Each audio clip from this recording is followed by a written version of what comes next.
Come on, Kurty, let's get flirty. Yeah. I love that.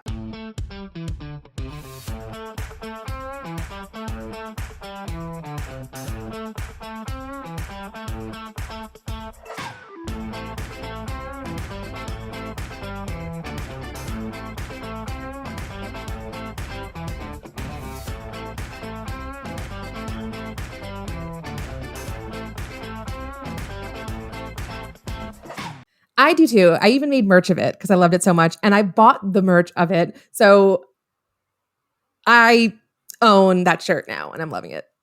Yes, absolutely. That is the Kurt way. Listen, now that he is being more flirty in a certain book, it makes sense. Especially now that Barbie has been out for a while. There has to be the Kurt Barbie merch.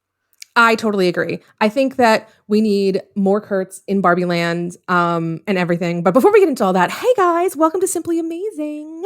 I am Lisa, aka the OG Nocturne, and we've been gone a while, right, Lauren?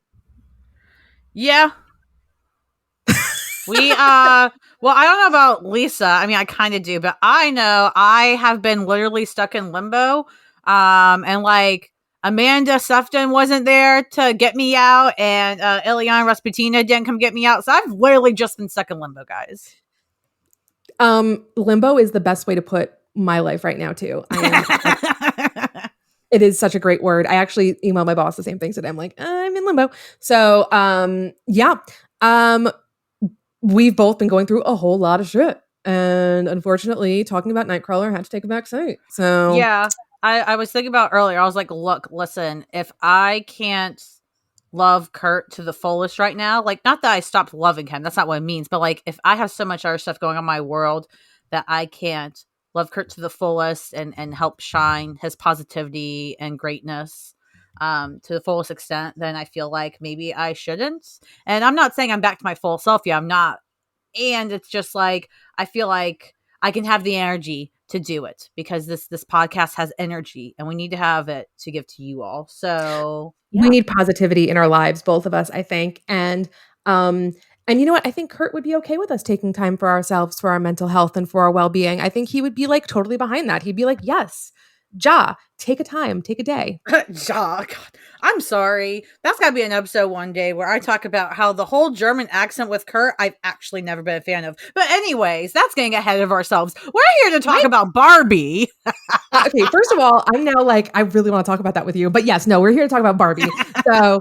So all of you who are like, yay, the Nightcrawler podcast is back. We're going to hear about Nightcrawler. Guess what? We're not talking about Nightcrawler this week. We're talking about Barbie.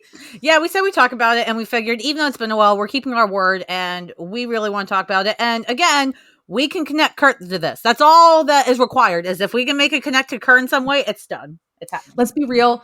Kurt, I'm going to connect it right now. Barbie, the original origin of Barbie was, and they go over it in the movie like very briefly, but Ruth Handler was actually traveling in Europe and found this doll that was like a fashion doll called the Build Lily, which was really made for adults. It was more of an adult doll based on like a Betty Boop-esque comic at the time. And she saw it and she was like, my kid would play with that. And so she brought it back from Germany and, created Barbie. And if you actually look up Build Lily and to see, what she looked like, she looked identical to the Barbie that was launched in 1959. So Ruth girl, we see you. We see you. Copyright was a little different back then. But see, Germany and Kurt's German. So there you go. Ta-da! Connected. Yeah, done and done. It's amazing how many things are German when you actually start looking into it. It's bizarre to me. Like every once in a while, I'm like, oh, this is from Germany too? Oh, okay. It's kind of creepy, but that's a whole other can of worms. Let's talk about Barbie, guys. I don't know about you, Lauren, but this movie was like a religious experience for me. I loved every second of it. I was crying from the first moment until the very end. And I think for me that the thing that really struck me about this movie was it was so freaking smart. It was so intelligent. Yes. It was, and so I was a kid who grew up with Barbies. If you follow me on Twitter, you've seen my Barbie collection that I've been posting. I've got hundreds of Barbies. Some of them are still in my parents'. Literally, my father has been looking in the attic to see where they are because I know there are a couple missing. So my dad's been like scouring the attic trying to find my Barbies that are missing. actually, I'm visiting my parents this week, and he had a whole like 2 boxes of Barbie stuff, not Barbies, but like Barbie stuff for me to take back with me back home. So I'm excited about that. Mhm. So yeah, I'm really deep into the Barbie lore. I was a big fan of Barbie growing up. I played with Barbies, and just every down to like the last detail, it was perfection. I mean, everything Mhm. about it was just stunningly perfect and just really well done. I really liked where you said it was very smart because of all the praise I have this film, which is a ton as well. I remember when I first saw it because I saw it after it started getting praise already, so I was kind of like, okay, well, I now my expectations are higher, which I don't like going into a film with high expectations because then I'm worried that I'm ruining it for myself. Like, what if I ruin it and I don't enjoy it, even though it's still good because I've thought that high. But during the whole film, it shocked me how fantastic the script was. And I'm not the kind of like, I'm not a cinephile or anything like that. Like, I'm not nitpicky about films in that way to notice scripts a lot.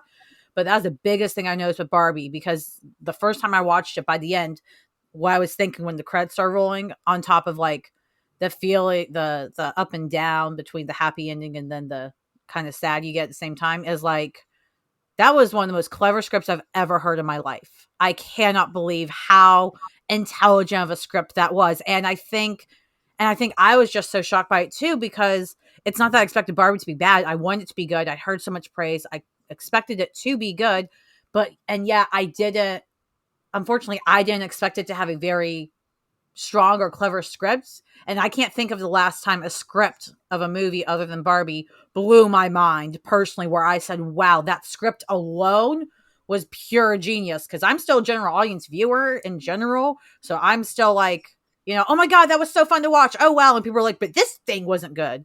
But man, it was just, that hit hard when you said that. No, totally. I agree. The script was amazing, but I want to, it was such a team effort because what I think when I look at that movie, when I watch that movie, you can tell every single person in that movie is 100% committed and having an amazing time with everything they're doing. Like, Mhm.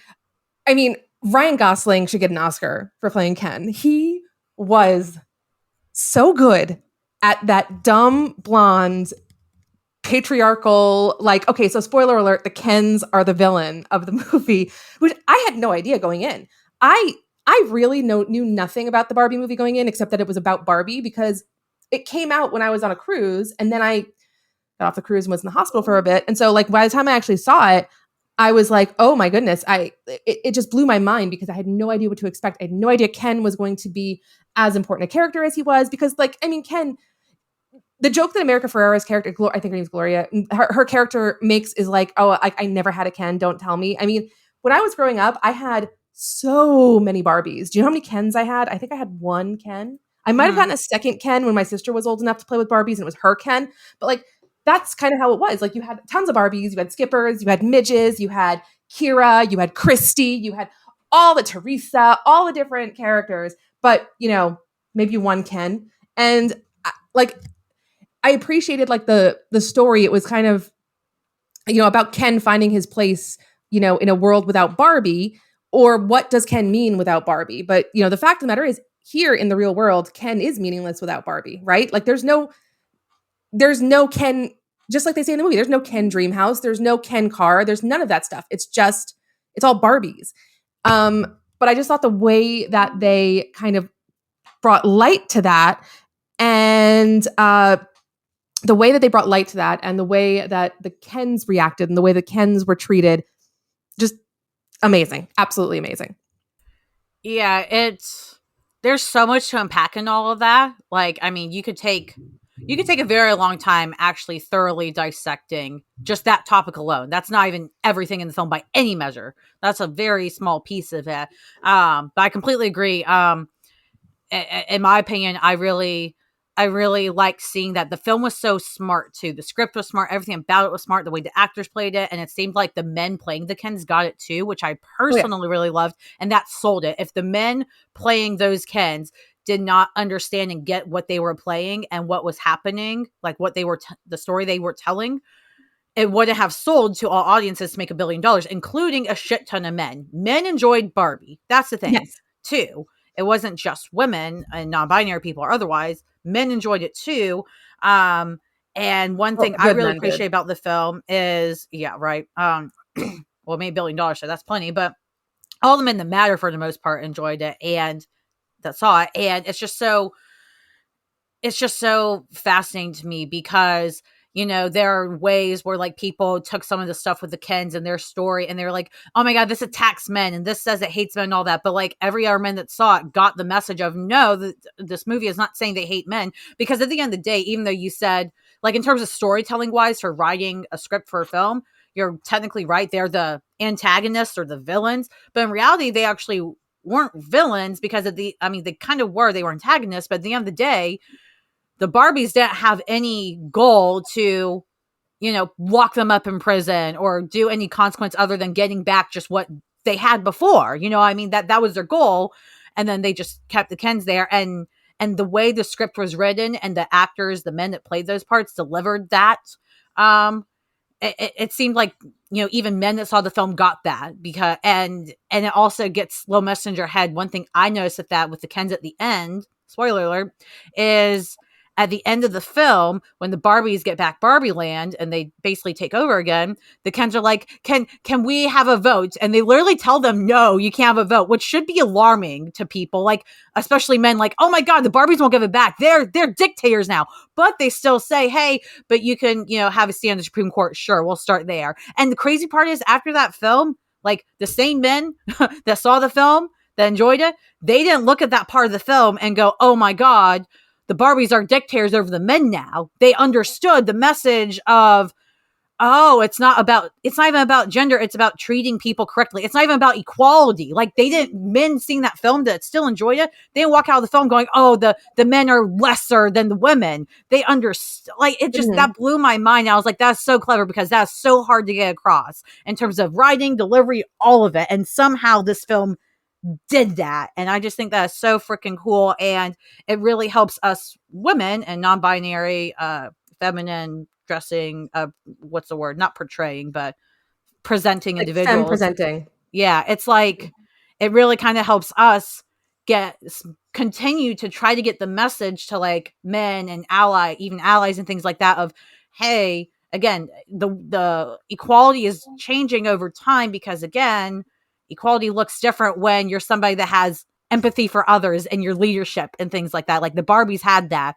When the Kens were in charge, they weren't being empathetic to the Barbies or anything like that. And even at the end of the film, Barbie still learned her lesson of, hey, the Ken has feelings. I need to apologize, which she did, even though he never apologized for the shit he did. She apologized and took the hit. And he said, okay, thanks, which I don't know if anybody here has ever argued with a man before.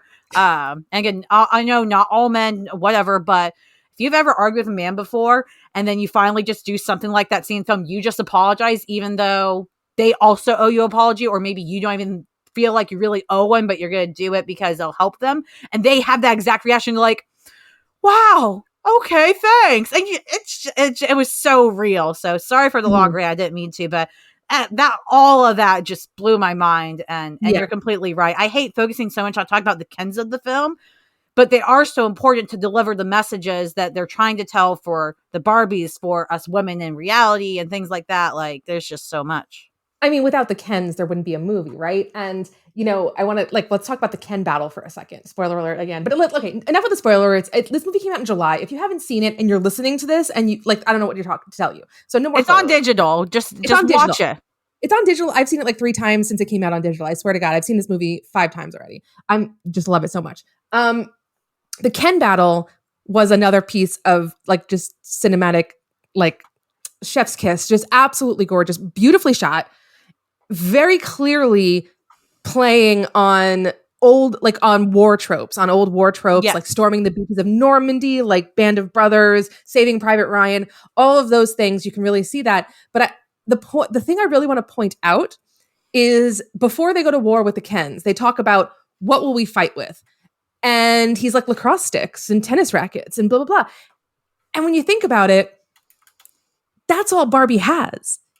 Barbie doesn't have swords. Barbie doesn't have knives. Barbie has butter knives, but Barbie doesn't have weapons. Barbie doesn't have a gun. I mean, there might be there might be some Barbie out there somewhere, but like really when it comes down to it in Barbie World doesn't have weapons because there's no conflict to need weapons. So now that they have a Right. conflict, they have to fight with what they've got, which is just pink tennis rackets and golf clubs and stupid stuff. And I thought that was such a brilliant a little detail. That's one little brilliant detail. Alan was a great detail. Alan was, I mean, perfectly played.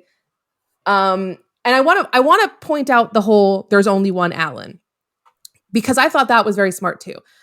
So Ken has come in many different shapes, sizes, and colors. Just same as Barbie. I mean, there were different like ethnic Barbies that came out over the years that had different names, but you could still find like a black Barbie or an Asian Barbie or something like that. Like for example, even Midge has more than one. Like I personally own the pregnant Midge and I own both the white one and the African American one. So Mm-hmm. like they would always kind of they tried to be very inclusive with all that kind of stuff. The thing is, Alan kind of fell out of favor with Barbie by like the 1980s, way before this was before really the inclusivity started coming in really hard. So that's why there's only one Alan because there is no black Alan or Asian Alan or who knows Alan. Like there's no other Alans. It's just him. It's just the one guy. And I thought that was such a funny little detail. And okay, the other thing about Alan that they don't go into, which I thought was kind of interesting, was Alan is the guy who got Midge pregnant. Mm-hmm. Alan is Midge's boyfriend. Not just Midge's boyfriend, Alan is also Midge's husband. I have the whole Midge getting married to Alan set. So they got married in the 80s, and then she got knocked up in the early 2000s. So yeah, I don't know why they never mentioned that Alan and Midge were together, and that's her baby daddy. But although the funny story behind the Midge situation is, I remember the uproar that happened because I went to the store immediately. This was like kind of after I was really collecting Barbies wholeheartedly, and I had to like once that whole thing happened and they were like recalling her because she was pregnant and everybody got mad about it. I went out. I had to buy two of them because I was like, this is going to be a collector's item, and I mean, it's not really worth that much, but I got them, so I love it. The other detail I really want to talk about is what I thought was fascinating and amazing was they were not shy about talking about Barbie's issues, like the issues with Barbie. They were not shy about talking about like, body issues and what Barbie represents and what Barbie has represented. And that was so I remember back in like the 90s, there started to become a backlash against Barbie because of how unattainable her body type was. Like you can Google it and there are, people have made like, done mock-ups of what an actual woman would look like if they had Barbie's measurements. And Barbie's measurements have never been attainable to any person. So there was this backlash in the 90s, like this is teaching children bad things. This is teaching them, about, the wrong stuff. And then they came out with a new line of Barbies it was called I'm just looking this up really quickly because I looked it up and it was the Barbie Fashionista line came out with a new line of a new type of Barbie. So there was a curvy Barbie and there was a petite Barbie, there was a tall Barbie. And, to kind of be more inclusive, but even still, if you look at these Barbies, they're not, they're still pretty skinny. They're still pretty conventionally attractive. So, but the thing about Barbie is that Barbie is always striven towards inclusivity, even if they're not if she's not perfect in how it's been attained. Because I have, there's Barbie in a wheelchair. There's so many different Barbies. You can get Barbies with crutches. You can get there's just so many of them. They even have now Barbies with vitiligo and different skin tones. So they really strive for the inclusivity, even if it's not perfect, but they do their best to try and kind of have a Barbie that will represent everybody. I mean, it's, now he's going to find every single Barbie, but there's someone who looks like you. There's a Barbie out there who looks like each one of us. And there's a Barbie out there who does something who does what we do. I have not found podcasting Barbie yet, but I think that's coming next. Probably. No, I agree. Yeah. And I appreciate that. Like one of the first things or one of the earlier things I found my notes specifically is like during the big dance scene, you've got a wheelchair Barbie like dancing in a wheelchair. And I especially love seeing that because I think, unfortunately, we as a general public, we have, especially those of us that are not physically disabled in such a way, we have this subconscious a mindset that, oh, well, somebody's in a wheelchair, they can't dance, they can't do anything. And that might be the case for some people in wheelchairs, but that's not all people in wheelchairs. A lot of them can still move their arms and things like that. So like to see somebody in a wheelchair not only just being there, but seeing somebody being active while they're still in a wheelchair and enjoying life, and doesn't look like it's the end of the world for them, I thought that was really, really cool. And there was the first wheelchair Barbie was Becky. She was the yearbook photographer for I love one of that. Barbie's high school friends. I Yes. love that. So yeah, it's very cute. Yeah. So I thought that was really, really cool. I don't remember where I was going with this when I started. I got stuck on that. There Sorry. was something. No, it's okay. There was something else you said that piqued my interest, but I don't remember what it is. I'm sorry, guys. It's okay. We're having our day, right? We're just getting back into this, so it's all good. The other point I wanted to make with Barbie is just, oh no, see, now I lost my train of thought. What is going on with the two of us? Oh, I remember now. I remember. So at the end of the movie, spoiler alert, Gloria's character at the end of the movie, she talks about like, all these different Barbies, thoughts of death Barbie and mom Barbie. And I just want to point out one little thing. Barbie was never intended to be a mother. And Barbie was never intended to like actually get married. That's why if you ever look at any bride Barbie that exists, it's always dream bride or fantasy bride, because Barbie doesn't get married. Barbie is a single woman. Barbie has like 1,000 careers. The idea for it was, and they mention it in the very beginning of the movie, the idea was to break away from this like patriarchal idea that all women must be married and must get married and must have children, to create this doll that was, nothing, was never going to be that, was never going to be a mother and never going to be a wife. And that's why like the younger characters that get introduced, like Skipper is her sister, and then she has a sister Chelsea, and she has her sister Stacy, and she has her sister, I think the baby's name is Chrissy. But yeah, there's all these different characters, but they're her sisters. They're not her children. And granted, let me tell you, I mean, most of us, when we play with Barbies, yeah, we'll play mother eventually, right? I mean, it's going to happen, but that's up to the person who's playing with them. And this brings me to another point that I thought was really, really amazing. And I've seen a lot of criticism of this in Reddit, and I disagree with the criticism. The criticism I've seen is that Barbie has no agency. Barbie doesn't have a lot of agency throughout the movie, and it doesn't seem like she gives up.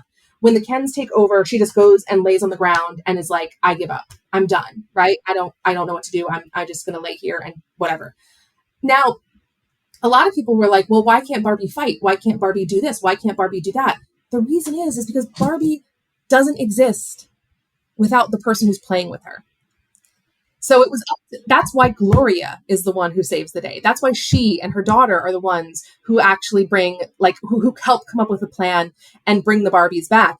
Because without the person, Barbie is just a doll until you pick her up and you do something with her and you create something with her. And I thought that was so brilliantly done and depicted. And I think, I mean, I don't want to say people missed the point there, but I think that point was missed in that it was intentional. It wasn't supposed to be like she's just going to give up and then become the hero. It was intentional that she literally can't do anything until Gloria makes a decision, until Gloria decides to do something. And then, of course, the inclusion of the Indigo Girls, Closer to Fine, was just so great.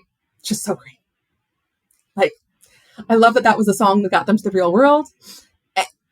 We could do a whole other podcast on the music of the soundtrack to Barbie, because I don't know if you guys have listened closely to the Dua Lipa song, but the Dua Lipa song, if you listen to the words basically say, like, even if I'm crying, even if I'm, my life is falling apart, I'm still going to dance, which that whole scene is Barbie dancing. And then suddenly she's like, well, don't you guys ever think about death?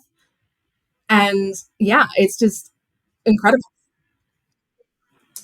All right, I'm just going to be straight with you guys. Something happened and we got cut off and we lost like 6 minutes of recording. So we're just going to continue from wherever, because I don't remember what we were talking about 6 minutes ago. It was probably about Alan, but I literally can't remember what I did say and didn't say. That's already been recorded. So you know what? Let's just move on and we can talk about something else. All right.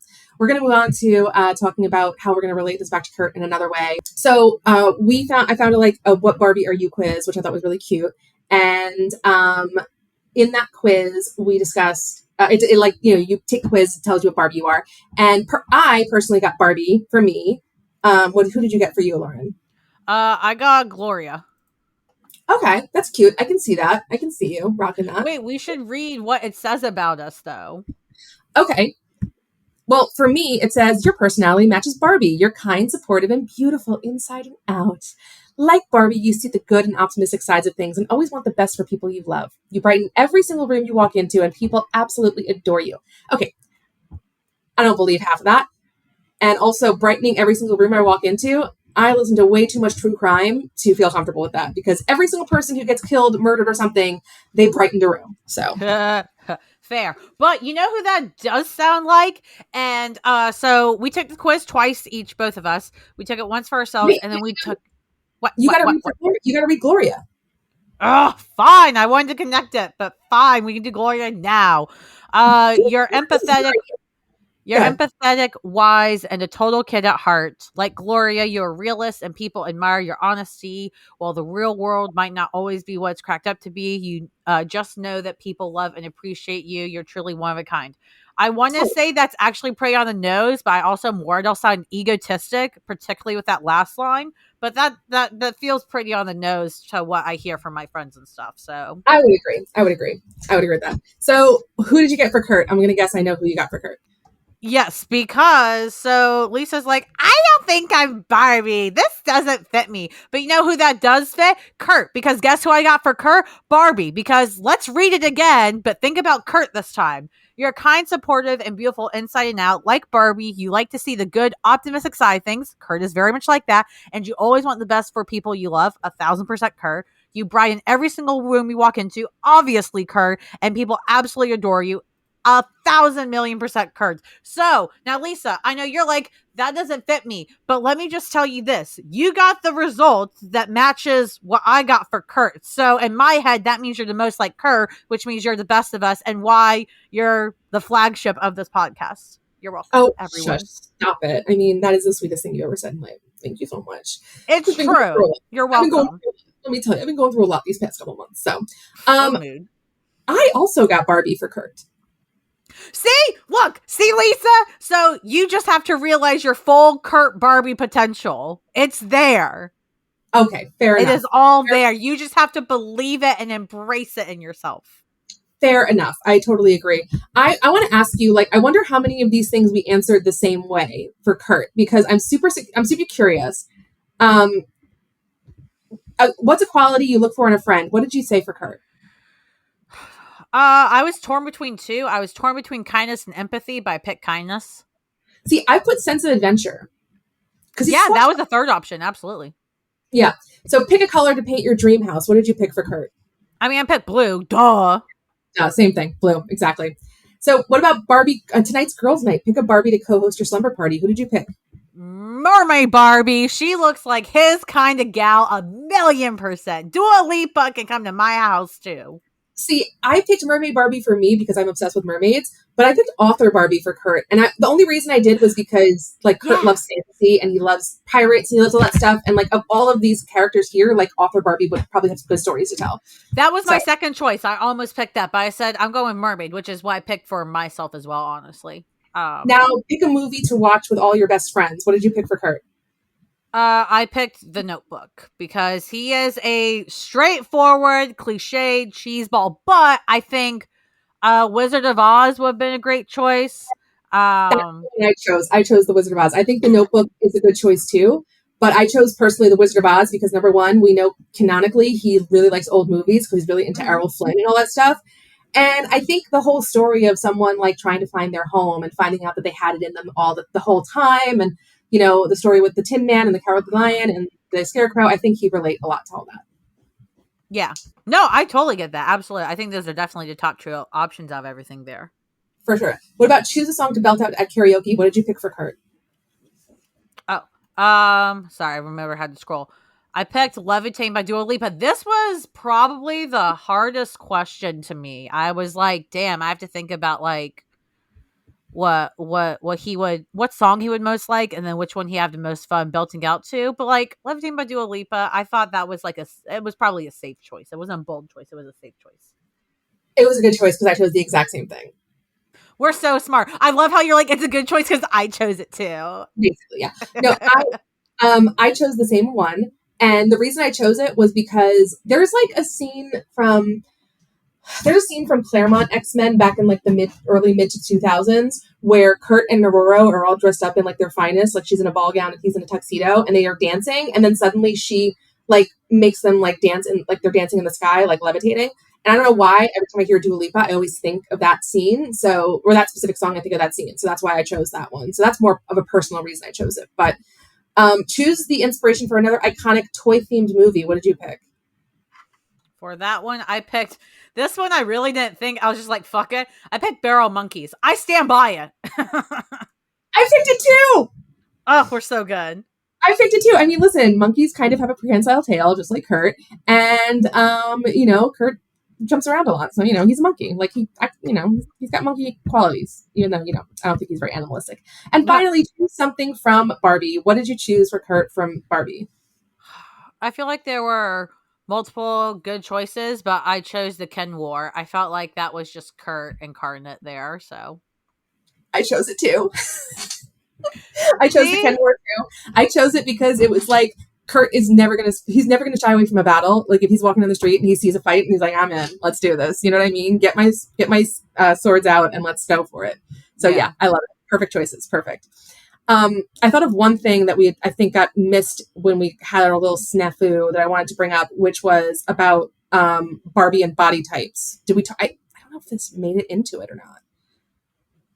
I don't remember, but I don't think we talked about that too much. Well, we talked about it a little bit, but it might have been part of the part that got cut out. If it wasn't, then we'll leave it in. If it was, then we'll cut it out. But basically, they were really good about, pointing out the pitfalls of Barbie and what Barbie was, and how Barbie has not historically always been good. Actually, I think, shit.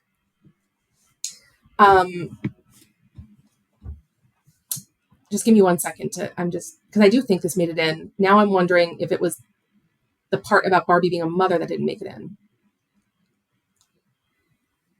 Point Gloria makes at the end of the movie about Barbie kind of like being more realistic and a mother and all that stuff. Well, like that. The thing is, Barbie was never intended to be a mother. Barbie was always intended to be like a single chick. She's never intended to be married, a mother, any of that stuff. And that's why when you look at bride Barbies, it's always dream bride or fantasy bride. It's not because it's not supposed to be real. She never ever gets married. All of the younger characters are her sisters because the idea was, like they mentioned in the beginning of the movie, like it was something different, something that so girls could dream to be something more than just a mother and a wife. They could dream to be literally anything. I mean, there are thousands of careers that Barbie has. I even have paleontologist Barbie. I mean, the amount of Barbies that they've created with these different careers is astounding, and it shows girls that you really can be anything. But there were pitfalls because of the body image and all that kind of stuff we talked about. But this has been a really interesting recording just because of all the little crazy things that have happened. It's been storming outside my window. My nieces are visiting my parents, and I'm visiting them as well. So it's like a lot going on here. But thanks for those of you who listened all the way to this.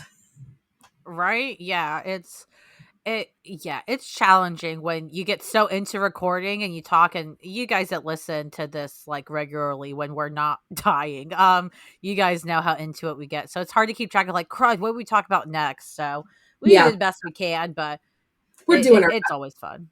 We're doing our best, and it's all we're going to do. It's the best that we're going to do, and it's all we got. So anyway, thanks guys for joining us and listening to us talk about Barbie. We will get back to talking about Kurt more in the future. We definitely are going to be covering Uncanny Spider-Man because we both read it.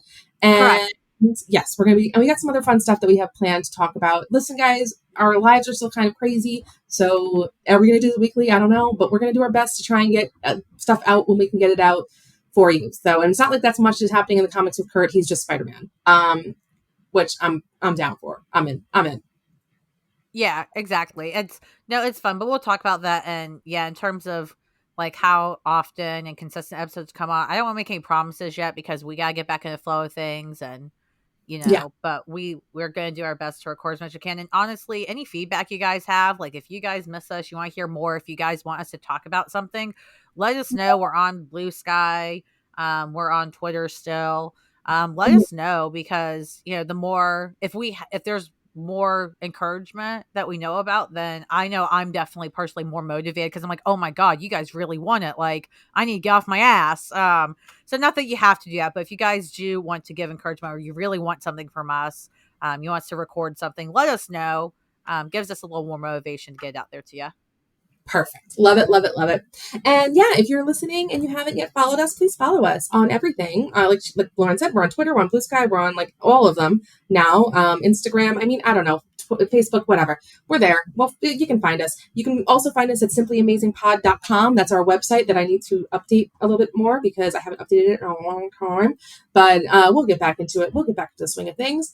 And yeah, give us a review if you like this. If you listen to this whole thing and we're like, wow, they're fantastic, we think you're amazing, because this was a crazy episode. So please give us a review and tell us how you love us, or you can tell us that you don't like us and give us a 1-star review. I don't really care. I just like reading about myself.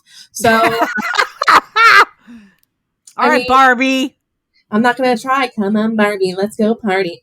Funny story. The reason that wasn't in the movie was because Aqua never really had rights to sing about Barbie, and there was a whole like thing about it. Yeah, there was a lawsuit. Yeah, Mattel sued and didn't quite win, and yeah. It's a whole. But they still, well, funny enough though, like even though that happened, they still did that song with Nicki and Ice Spice, I think. Yeah. Mm-hmm. Aqua was on it and they kind of sampled it. I'm like, I'm surprised Mattel even allowed that, because they really they got to still be bitter as hell about that lawsuit that they did not win. I mean, totally. I agree.